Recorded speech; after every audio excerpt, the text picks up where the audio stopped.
Hey, welcome back to the Folded Note Podcast. Today we are in day 27 of our 31 Days to Glory countdown, and today's episode is titled, Wise Men Still Seek Him. I hope you've been feeling God's presence and truth in every episode this month. Whether you've listened every day or you're just joining in, it's not too late to seek Him, and it's never too late to say, God, I want more of you. Today we're diving into the story of the wise men, the magi, and what their journey tells us about our own walk with God. So let's start out with prayer.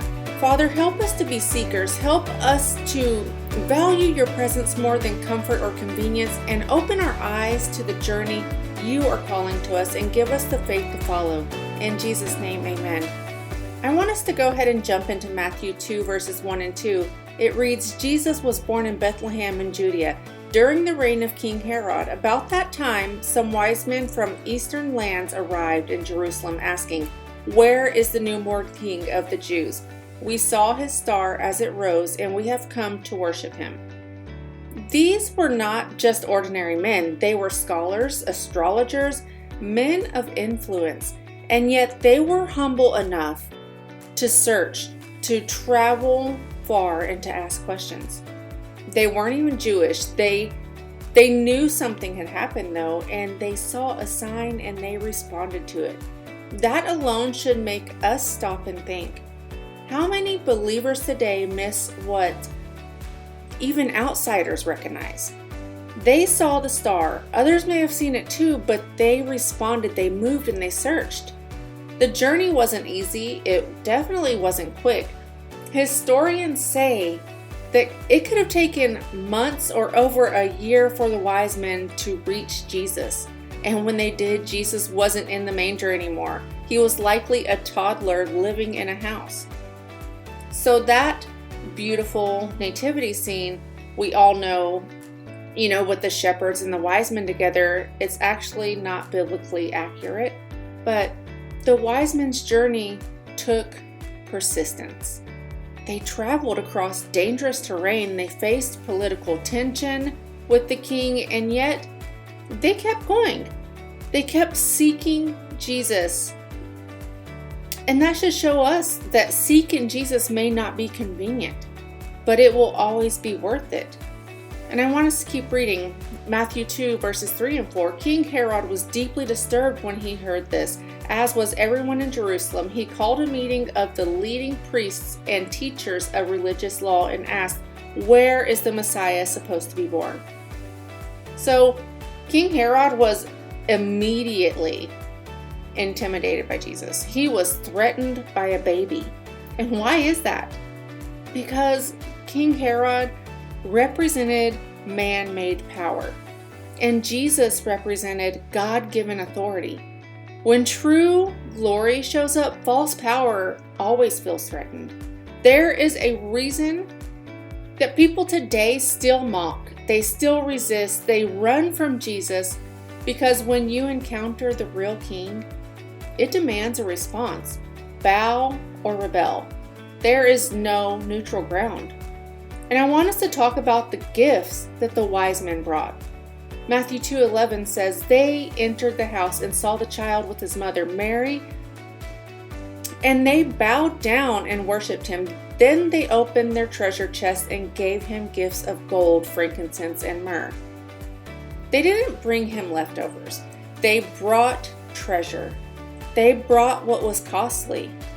Gold is royalty, frankincense, a deity. It was used in worship, and myrrh was a sacrifice used in burial. Even their gifts pointed to who he was and what he came to do. And I want to ask you, when you come into his presence, do you bring him your best? Do you bring him your treasure, your time, your worship, your resources? They didn't come empty-handed, because true worship always costs something. And this story isn't just about three men from the east. It's about the posture of anyone who wants to see God's glory. We live in a world where people seek. They seek wealth, fame, success, comfort, and validation. But wise people, they seek Him. not just for what he can give, not just for blessings, but because they recognize who he is. And I want us to break this down. If wise men still seek him, why don't more people seek him today? And I feel like there are 3 reasons. One is comfort zone. People don't want to leave what's familiar. The wise men had to leave their country, their comfort and certainty, and most won't do that. But you can't discover the king if you're unwilling to move. And secondly, delayed discouragement. People want quick results. When the journey takes longer than expected, so many quit. But remember, Jesus is worth the wait. And third, I feel, is distractions. People get distracted by the Herods of today. Power, control, culture, or self-importance. And King Herod said that he wanted to worship too, but he really wanted control. There are many Herods in our life who pretend to care about Jesus, but they don't really want to surrender to him.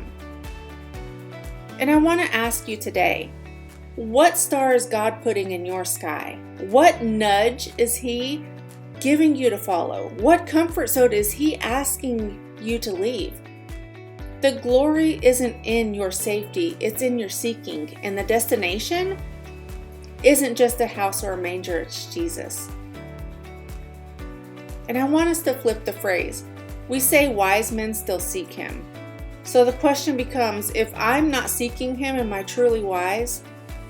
And this isn't about your IQ. This is about your spiritual posture.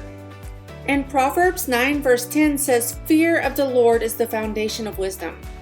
You do not have to be rich, educated, or perfect to seek Jesus. You just have to be humble and hungry. The wise men followed the star. Where is Jesus leading you right now? Let's close today's note with a prayer. Lord, thank you so much for making us seekers. Let us never become so familiar, so distracted, or so discouraged that we stop pursuing you. We want to bring you our best. We want to follow you, even when the journey is long. Thank you for showing us through the wise men that seeking you is still the wisest thing we can ever do. We bow our hearts today, not just in word, but in true worship, Father. In Jesus' mighty name, amen.